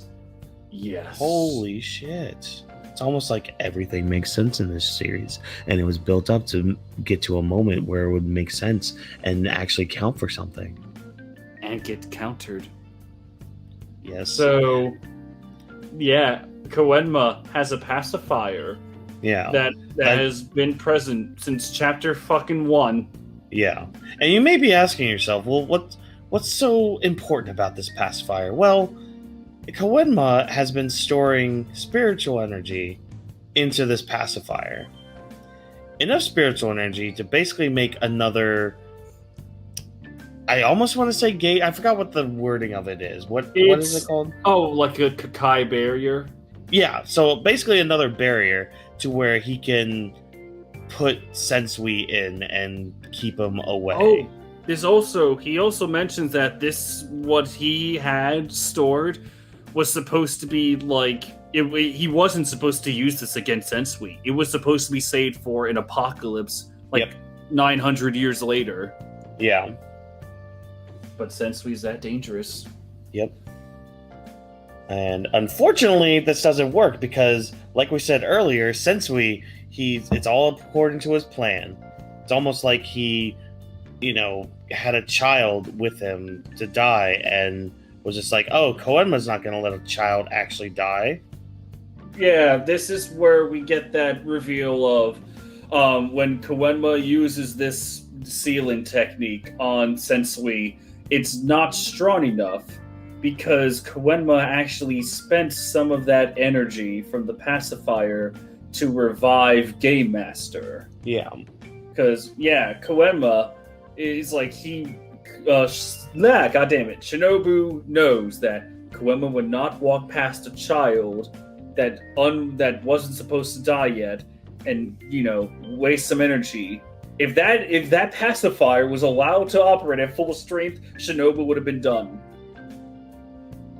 But nope, Shinobu pulled through because this is a fairly competent villain.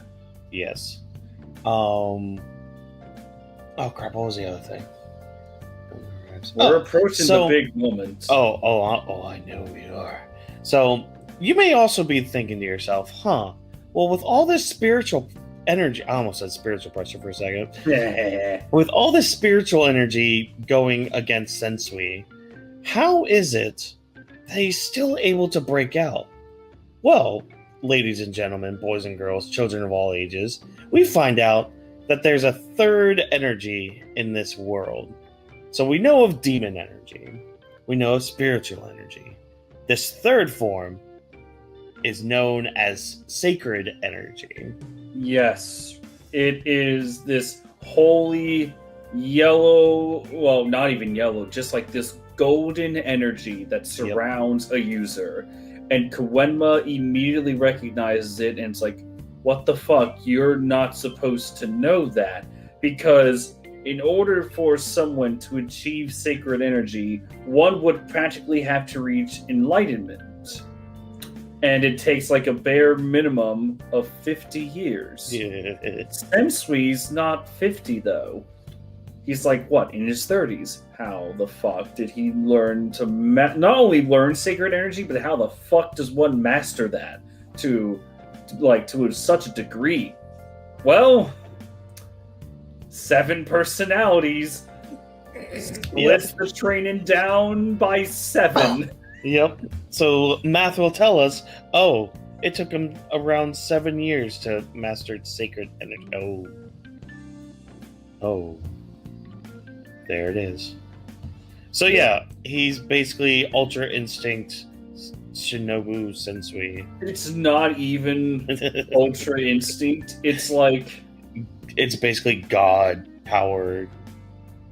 He makes... Yeah, there's like 3 different forms of sacred energy that... technically 3. The first form is practically... It's just the energy that surrounds Sensui. If you guys need an analogy, think of like the Nine-Tails chakra that surrounds Naruto, but on fucking steroids. And for Naruto, that's saying something. Yeah.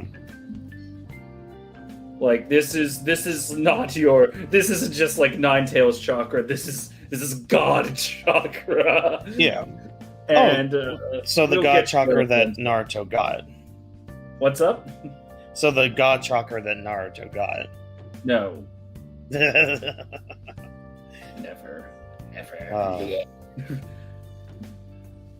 So Yusuke dies. What the fuck? No, you can't just pull that card out of your ass. No, I am not. No. Yeah. We're doing this right. We're doing this fucking right. Well then, where do you want to start with this moment? Well, oddly enough, I think we should start at the beginning of this moment. Right. So, well, with the introduction of sacred energy, Yusuke kind of is just like, oh shit, I'm done.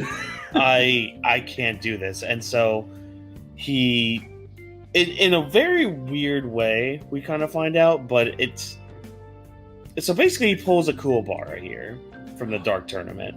Yes, where he's just like, hey guys, I'm gonna leave it up to you. And they slowly realize it as they're in the mouth of the wall shadow demon. The faces they make are fantastic. It's so good because like you have Kurama's resolve for this. You have Kuwabara having another moment of losing Yusuke and like finally seeing it, kind of like that moment again with Naruto, like when they realize, oh, we were both the same, and this is actually how we actually felt towards each other. We get that moment with Kuwabara, but about like Yusuke being his best friend throughout everything. Like it wasn't just like a rival. Oh, I'm gonna fight you every single day, and I'll beat you one day, Urameshi. No, it's like you're the person that keeps me going. Every single day, I can't lose you.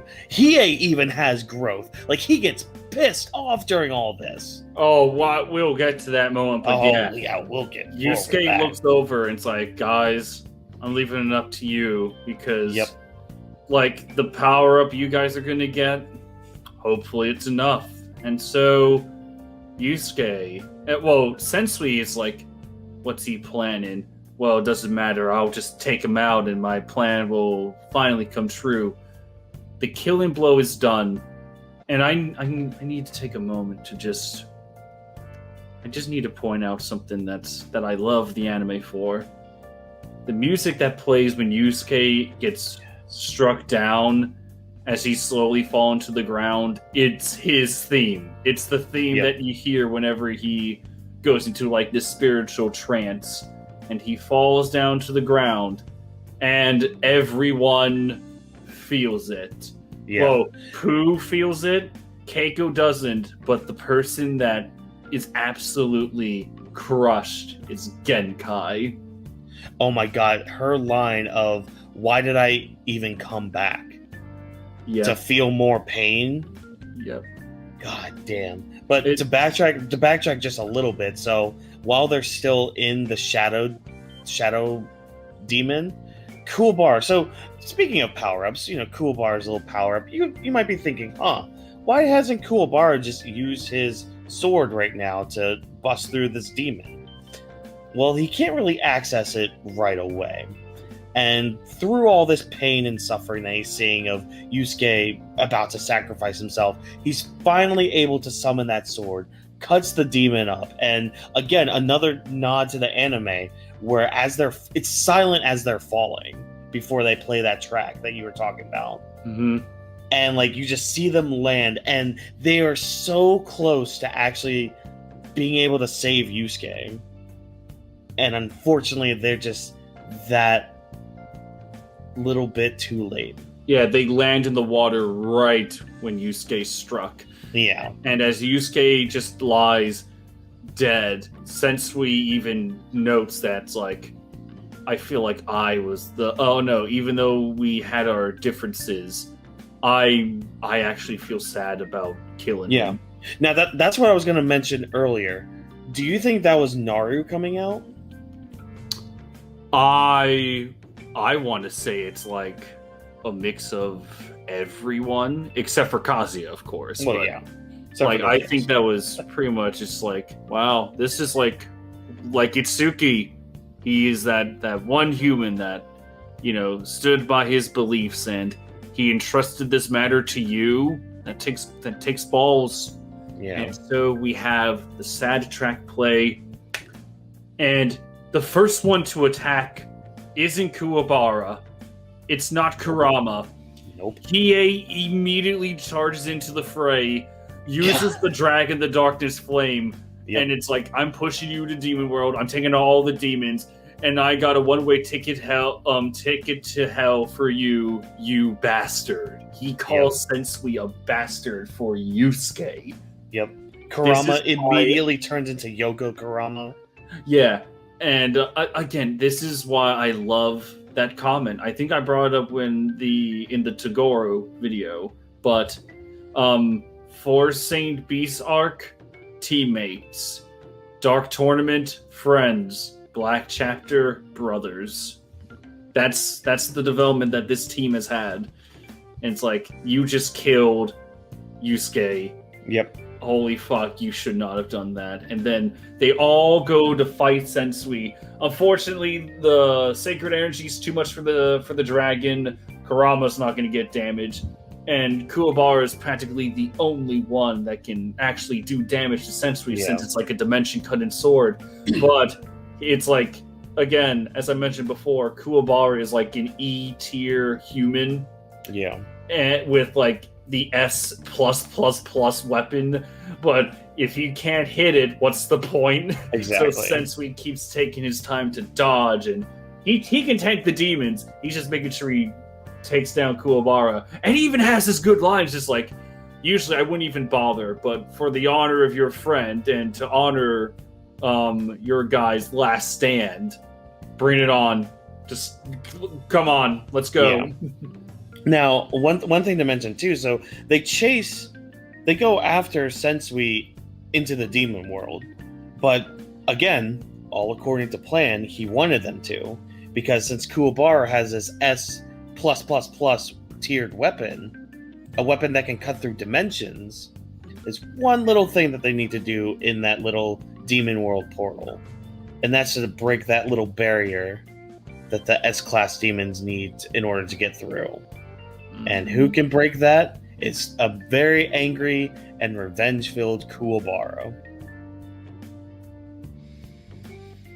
Yep. It's almost like everything's set up masterfully. I don't know about you, but it's pretty masterful storytelling. Yeah. Where it's like one way or the other. And I do like the little twist. It's like Sensui is pure evil, but he can still go through the barrier because it's meant to hold out demons, not humans, especially those with sacred energy. Yeah. So they're off in Demon World. They're having their final stand. Yeah. Now, what seems to be happening on the other side of Demon World? Well, so some other things that are happening beyond this battle. So we get to actually see what King Yema looks like. Yes. And this bastard, he's got something going on. So Botan goes to let him know what's going on. And he sends his Spirit Defense Force. Cool, neat. And he's alluding to killing someone. And apparently some demon is gonna be revived soon? Well, it's not... Okay, this is where the translations of the dub don't exactly help. I'm also trying to allude to what's about to happen. Okay. Because, so, like, basically the Spirit Defense Force has two missions. One, seal the hole. Two, kill Yusuke. Yeah. Now, why? Why kill Yusuke? Trevor, why do they have to kill Yusuke? It turns out that many eons ago, when the gods were still young, when... Well, fuck, I can't come up with a good joke for some series that started out great and then ended in a catastrophe. You know what? Back in when the gods were still young, when Game of Thrones was still the most respected TV show of all time, turns out that there was a demon. And this wasn't just any demon. This was like the absolute top of the food chain. When the barriers, were kind of a bit looser. Demons could go in and out and do what the fuck ever. Because everything was still new at the time. Yeah. This demon met a woman, and they porked. You know, as one does, because hey, the demon fell in love with the human. They mated with each other. Now, you may be thinking, what the fuck does this mean? Well, it turns out that when a demon makes love with a human, Very, very much. it turns out that the DNA of the human, or not the human, the DNA of the demon, or the blood of the demon, it's actually passed down with every new generation, but it doesn't come out unless the descendant or whatever generation gets the blood, unless they prove strong enough to actually handle the demon blood. Only then do they actually get the power. Yeah. And wouldn't you know it, it was all Koenma's fault. Because ever since Yusuke was struck by the car, he was given a second chance on life to become a spirit detective. But doing that simply allowed Yusuke to hone his abilities, master the spirit wave with Genkai, and practically take on Sensui. You know, at least in a straight-up fight with no secret energy, but you know what I mean. He's pretty fucking powerful. And when he was struck down, that's actually the requirement. Your body has to be strong enough to handle the demon blood. Yep. And you kind of have to die. Yep. In order for the what's called the Masaku to be reborn. And the Spirit Defense Force in Kinyama, they had clues about it. Because watching Yusuke's life as a spirit detective, it's like, how did he beat, like, the leader of the Saint Bees with just an explosion of spirit energy? Was there a little bit of demon power involved? He was able, this 15 or 16-year-old boy, managed to take on Toguro. How did he have this much potential for spirit energy? Ta-da! This does lead to we do have to address the elephant that unfortunately you don't get much more clarification. You don't really see the full impact this has on Yusuke and everyone. You don't get to see much development with him as except this information of being a demon. You get some parts that are really good.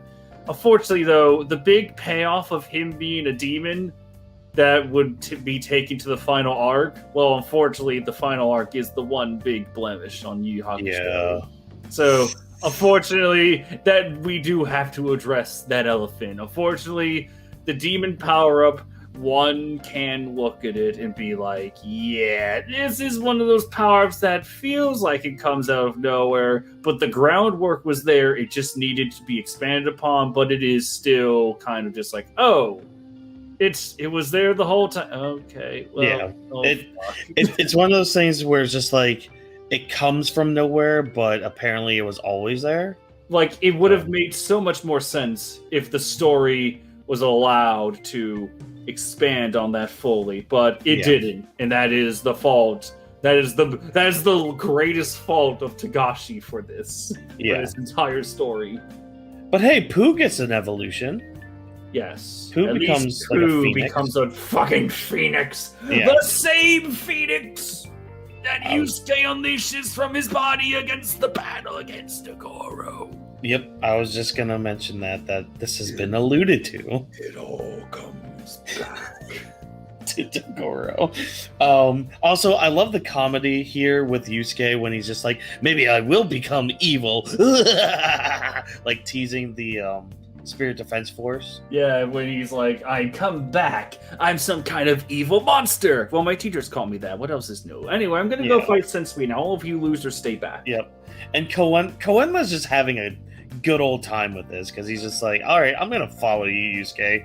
You're hilarious right now. Let's go. This is fun. I also like, I do like, again, this is kind of like what the story trying to allude to, it explaining the full ramifications of how this demon power came to be.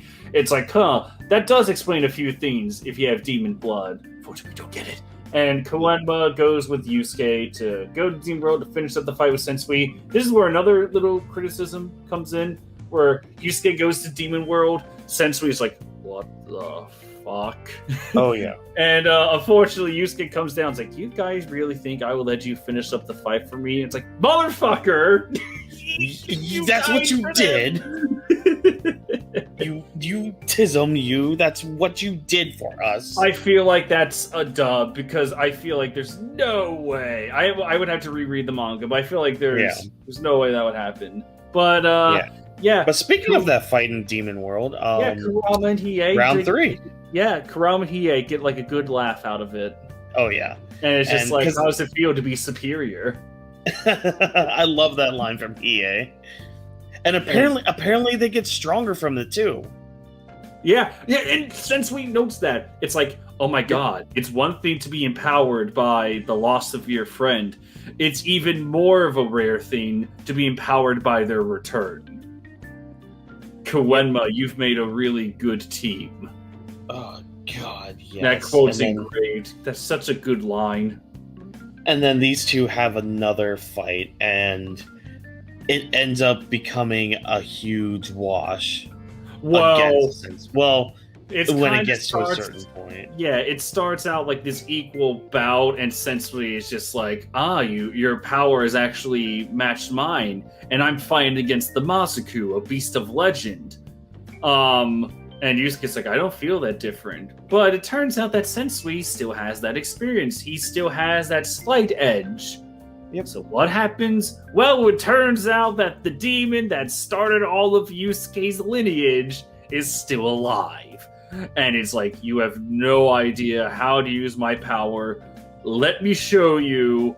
And he kind of just like, awakens everything inside Yusuke. All those dormant demon traits, they come swinging, and Yusuke goes Super Saiyan 3, and then this might be like one of the most brutal and most satisfying beatdowns that I have ever seen. Yes. Oh my god. Along with the fucking masterful music. Guys, all right, you all have a homework assignment, all right? Listen to me very carefully. Here we go. I want you all to open a new tab on YouTube. Go ahead, do it right now. I can wait. Just open up a new tab. All right? Good? All right, excellent. Now, I want everyone to type in these words exactly. Yusuke, power up. And I believe that's all you need. You can put in Yusuke power up music. Now, when you pull up the track, it should only be around 4 minutes. Specifically, I believe the track goes around 3 minutes and 57 seconds. It's not like I know this on inside. Look up, but just find something. If you can find, I think there's like a remastered track of it that's taken from the official CD. Hopefully that version is still on YouTube. But just go ahead. Just open up a new tab for Yusuke Power Music. Now, I want everyone to pause this video and just listen to the music. Don't worry, we can wait. Just go. Go right now. All right, good. Now, by the time they come back, hopefully they listen to the music. Hopefully. And I gotta say, everyone, did you enjoy that motherfucking awesomeness? That music is so good. It's so heavenly. No joke. No joke here, Whawkins. For my story that I'm, everything's like still in the storyboard phase. Mm-hmm. It's not all done. But I do have certain fights with musical cues. It's like when I write this part, I want to have this music on in the background for inspiration. Yusuke's power-up music is the inspiration for like one of the final rounds during the final battle of the whole series for me. Ooh, nice. This song is so majestic. I love it. I think the comment sections on those musics. Aside from Struggle of Sadness, aside from Struggle from Sadness and the oh shit, what is it? Ah, damn it! There's some other song. It's the song that plays when Yusuke and Yomi have their final face-off. But aside from that, I think everyone agrees that the Yusuke power-up music is like one of the series' best. Yeah. It's so satisfying to listen to. But yeah, Yusuke fucking destroys Sensui. Yeah, as you can see with the picture on the left, he just obliterates him. And another good character moment from it too. Get out of the way, dumbass. Yeah, like he throws Sensui into the air, and Yusuke, still possessed by the demon, which, by the way, I will point this out next time, the fact that we got to see Ryzen fight. But he's about to fire a spirit gun, fully charged spirit gun at Sensui. And then you get like this was Ichigo before Ichigo happened, where Yusuke comes back to the fray. It's like, wait, what am I doing? No, stop this. This is my victory. Stop. And then the gunfire is like, get out of the way, dumbass. And Sensui takes on the hit, and just that's it. He's completely obliterated. His sacred energy armor has been blown to pieces. He falls to the ground, and then we get one final little twist that just ties everything together. Yep. Sensui did this entire plot not only because he hated humanity, not only because he wanted to go to the world of the demons that he originally hated and then grew to like avenge. He grew to love. Turns out he also did all this because, well, he had an illness that was going to kill him one way or the other. Yep. So, he only had like a couple weeks to live, so he wanted to see the demon world before he died. Yep. Just to see the same skies they did and breathe the same air that they do. It's literally much like oh fucking damn it. All right. Okay. Okay, I have an idea. Whawkins, I'm gonna like mute and unmute myself. Just tell me if you see the symbols come up. Oh. Hold on. Oh, you know what? All right. I have an idea. Do it again? No, actually, I have a better idea. Oh. I will tell you in chat when it's okay to put your headphones back in. Because I'm about to give a giant spoiler for something, and I don't want you to listen to it. But I'm gonna be... Oh, fuck, that's right. Damn it. What's the spoiler for? Damn it. Okay, guys. Alright, anyone that's watched Castlevania Season 2... Oh, go ahead and spoil it. No, fuck you. You get to watch it on your own. Anyone that watches Castlevania Season 2, if anyone knows about the villain that wanted to have one last ride, history's longest suicide note, yeah, that character in Sensui, they kind of have a lot of common near the end of their lines, where they just wanted the pain to stop. Whereas the one in Castlevania kind of just wanted to, Sensui was like, I don't have much time. I'm going to go out in a blaze of glory. I'm killing all the humans. Let's go. And if it works, huzzah! But hey, it didn't. Oh well, at least I got to see Demon World. Yep. And then Itsuki takes his body for pleasure. Experimentation. Pleasure. Experimentation, exactly. Pleasure. But he does have a good line with it saying, you guys don't deserve his body. I'm going to preserve it for all eternity. Weirdo.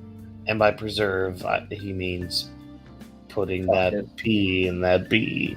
Yeah, exactly. Yeah. So yeah, that's the end of Sensui. Like, God, what a good character. Again, what a good character. One of the best villains ever written in shonen history. Again, this is the character that I think most, if not all, mangaka, if they know about Sensui, fucking wish that they could write characters that are this complex. Because here's the thing, I don't think we covered everything about him. it's like, this is truly a character that I think everyone just needs to watch the series to get a full understanding. Because that's the great thing. YouTube videos like this one, or even YouTube videos that break down his character, they're not going to do it justice. This is a character that needs to be observed so that everyone will have their own understanding of it. This isn't someone that could be summed up so easily. You would have to watch the series. I hate saying that, because I feel like I'm one of those idiots that's just like, haha, just watch the series, dumb fucks. Watch the GOAT. No, I don't want to be like that. But if you really want to understand all the complexities of this character, to truly understand the detail and why a lot of people, ourselves included, love him, I cannot recommend. Just watch this part again. Watch Sensui again. Yes. And I mean, you kind of owe it to yourself, because like Sensui and Toguro as well, because kind of like what you were saying, you could listen to all these people talk about this series and these characters, and listen to video essays that really dive deep into the character. But honestly, like with characters like Sensui and Toguro, they are characters that are open to interpretation. Yep. And you really should have your own thought about what you think that character is. Yeah, just fucking great. Just yeah. This is kind of like the perfect place to also wrap it up, because my God, this is the high. We've done it. We have reached the end of Sensui, and from here on out, it's all Yusuke. You get Hiei, you get Kurama, but it's like everything that wraps up Yusuke's character arc. If there's one thing that the final arc does perfectly, it's end Yusuke's story in the best fucking way possible. It is the thing that cements him as one of, if not the best shonen hero. Yep. Because, and I mean, you guys might be wondering, well, what more is there to Yusuke's character? And I mean, it kind of goes in with this fallout here, and just this line right here that he says in this finale of the arc, which I'd rather end this portion with that part. So let's talk about the other stuff that is part of this fallout of the Chapter Black arc. Yes, you get to see all the evil psychos be like, well, shit, I was wrong. I guess I'm gonna have to be better. Yeah. Also, I have a bone to pick. Oh. I have a fucking bone to pick with Sniper's little redemption story. You have a cat, I have a cat. Yeah. I hate seeing animals in pain. And Same there's here. a scene where this girl goes over to this dead cat, and it's like, it was scared for its life. It was tortured and bullied, and it died a horrible death. And I'm like, shut the fuck up, please. Yep. It's like that, it's you know what, I'm gonna let you take over. I'm gonna pull up a certain bit that I know it's gonna be great, it's the perfect analogy, but go on. Well, let's just talk about the psychic. So Sniper goes somewhere, great, awesome. The doctor rearranges his face and is unrecognizable, and actually uses his powers for good. So cool, neat, awesome, great job, Doctor. Game Master meets some friends that actually think he's pretty cool and actually want to hang out with him and play video games and all that. Awesome, Nerd. Great, freaking-tastic. The good psychics that we grew to know and love, but not really, they just go to live ordinary lives and never use their powers again. That's basically what happens to the psychics. Yep. Yay. Now, what did you bring up? I see. So EFAP. this is like the analogy to what that girl was talking about, that cat. And honestly, this is just a good laugh. We need it. Hey, are you ready? No. Okay. This man may be slain by one arrow. Boromir was pierced by many. Yeah, your kid was shot repeatedly. A lesser child would have died after the first gunshot, but no, not little Timmy. Many bullets he bore, many to the head. So horrible. Boromir screamed in pain before he died. I can't blame him. I would have screamed too. It looked like it hurt. After the 12th arrow pierced his kneecap. right. You finally stumbled. His face was pale. He was puking up blood. He was cursing your Zenithor's name. Denethor's just sobbing this whole time. He told us many secrets about you.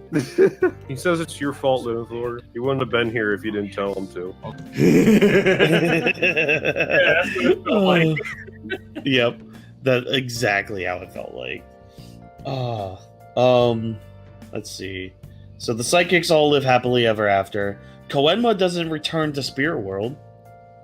No, he kind of just takes refuge because, well, he rebelled against the Spirit Defense Force, and because Yusuke kind of did the same thing, well, unfortunately, both of them are kind of targets, especially Yusuke. He is a walking demon of the highest class now. Oh boy, the Spirit Defense Force can't take him down, but they want him gone. Yep. And another moment of great character work from Hiei, he actually has in his possession the Chapter Black video. And Kurama goes up to him. He's just like, so, you finally got it. The evidence you need to do whatever you want. And oops. Slipped out of his fingers. Yep. He destroys it. No more Awesome. people like Sensui. Yep. No more. Almost like he's he may hate humans, but he's starting to ease up on it. Yeah. But the most important thing though is, like I said earlier, this line from Yusuke. Ordinary life is too dull. So we still have a little bit more to go. Yeah, because he has Yusuke. Yeah, go ahead. Yes. He has that last bit of regret, that one missing piece in order to make his life feel complete. And we will get all of it soon. Yeah. It's almost like we see Yusuke be like this at the end of every arc. I would dare say just at the end of the Dark Tournament, and then you get a nice reflection of it here. It's like, I beat the worst of the demon. I also just beat the worst of humanity. Well, after literally coming back from a world of demons that are like just as strong, if not stronger, and turns out I'm a descendant of a demon, I didn't get any closure on that. And just going to fucking school and playing games, it's not the same thing. I need to figure out what to do in my life. Yep. And the fact that you get a character that actually says, it's like, man, what the fuck do I do now in life? Yeah, because you don't get too much of that anymore. No. Like, oh, what do we do now? Like, what do I do now? Like with Dragon Ball, for example. Oh, let's just train more because I'm a martial artist and I need to keep being better. And okay, that's neat, but what about some of these other guys? They're just like, well, what do I do now? Yeah. That's why everyone's just trying to be Hercule. He's just trying to keep being the defender. Yeah. So, I mean, what else can I say? I mean, yeah, this is the best arc the series ever produced. To be honest, even with some of the issues you and I have had with it, because I almost gave this an A without the plus because of just the couple issues. But I don't know, man. I could not give this an A plus. Like, again, yeah, guys, nothing's perfect, and this is like, again, the good in this arc. It so outweighs the bad. And the only reason that some of the stuff starts to, like the whole demon power up thing, unfortunately, even though one could say that it does come out of nowhere, it is the failure of the final story arc that really cements it as to why everything turned out the way it did. You don't really get that much expansion on it. Yeah. So... And that may affect the story, but my god, everything else is so fucking... Yeah. Blah. And like, when we do the final arc, it's gonna be kind of like a final Yu Yu Hakusho video, because a lot of it has to deal with the endings of these character arcs. Oh my god, next So, one is the last. I don't want to stop. I know, but all good things must come to an end. I don't. That's why it's heaven. And that's why 9 out of 10 doctors recommend Boruto. No, they're all crazy and should be shot. So yeah, if you've made it to the end of this 2-hour long video, thank you so much for listening to us talk about one of the best series ever. And it's not even over. True, the final arc has many issues, but again, what it does right, it's the perfect send-off. Yep, that it is. But yeah, until then, I got links to Trevor's channels. We're gonna play Sea of Thieves! Oh yeah, we're gonna go play Sea of Thieves, and check out that as well. I'll have the link to that channel as well below. So check out the gaming channel and the Twitch as well. All those links in the description. Comment below. Let us know how much you despise Sensui for whatever god-awful reason. No, fuck you. Trevor, do you have any last words before I ask them to subscribe to the channel and, ring the bell icon so they get notified of every time a video goes up? Yes. So, everyone, I want you to look up Kinyama and Yu Yu Hakusho, and I want you all to come to the realization that Whawkins kind of does look like him.